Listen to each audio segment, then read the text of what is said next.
உதாரணத்துக்கு ஐயா சகாயம் இருக்கிறாரு.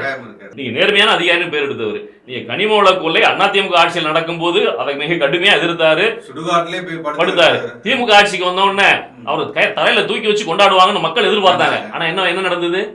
மோசமான இடத்துக்கு தூக்கி அடிக்கப்பட்டார். கோஆப்டெக்ஸ்ல கொண்டு போய் போட்டாங்க. அங்கேயும் அவர் வந்து சரியா செயல்பட நினைச்சா அங்கேயும் வந்து பழி வாங்கப்பட்டாரு. அப்ப அப்படிப்பட்ட அதிகாரிகள் ரிட்டையர்டாகி வெளியே இருக்கிறாங்க. அவங்கள திரும்ப கொண்டு வந்து உட்கார வைங்க, சிறப்பு அதிகாரிகளா போடுங்க, அவங்கள வச்சு வேலை வாங்குங்க.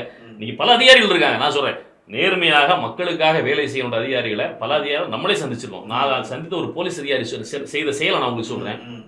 இதே மாதிரி ஒரு வழக்கு. அந்த வழக்குல ஒரு தகப்பனார் போதையினுடைய பிடியில தன்னுடைய மகளிடம் தவறான முறையில் நடக்கிறதுக்கு முயற்சி பண்றாரு. அப்ப அங்க இருக்கிறான் 2 கால்களும் ஊனமுட்ட சகோதரன். அவனும் அந்த தந்தையினுடைய மோசமான கொடூர தந்தையினுடைய பையன் தான். அவர் அவனுடைய தந்தையை குரல் வலை பிடிச்சு தூக்கி எரியும் போது கீழே விழுந்து தலையில் அடிபட்டு ஸ்பாட்ல இறந்து போயிறாரு. இந்த தகவல் வந்து பக்கத்தில் உள்ள காவல்துறைக்கு தெரிஞ்சு எல்லாரும் வர்றாங்க.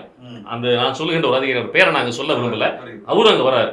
வந்து பார்த்துட்டு ஒரே வார்த்தை, போதையில வந்த அந்த தகப்பனார் கால் தடு மாதிரி கீழே விழுந்து பின்னன் தலை வந்து நிலைப்படியில பட்டு இறந்து போயிட்டாரு அப்படின்னு வழக்கை பதிவு பண்ணுங்க. ஏன்னா அது சரியான வழக்கு பதிவு செஞ்சா அந்த பையன் வந்து நீதிமன்றத்துக்கு அலையணும். 2 கால்களும் இல்லாத பாதிக்கப்பட்ட பையன் இந்த விஷயம் வெளியே தெரியணும்னு செஞ்சுட்டு போனார். இந்த மாதிரி நேர்மையான அதிகாரி, அதே நேர்மையான அதிகாரி ஒரு எஸ்பியா இருக்கும்போது அவருக்கு மேல உள்ள டிஐஜி மேலே வழக்கு பதிவு செஞ்சார். இதை பத்தியும் கவலைப்படாம. இந்த மாதிரி அதிகாரிலாம் இருக்காங்க. அந்த அதிகாரி பைத்தியக்காரன் பட்டம் பெற்று வெளியே இருக்காரு இப்போ.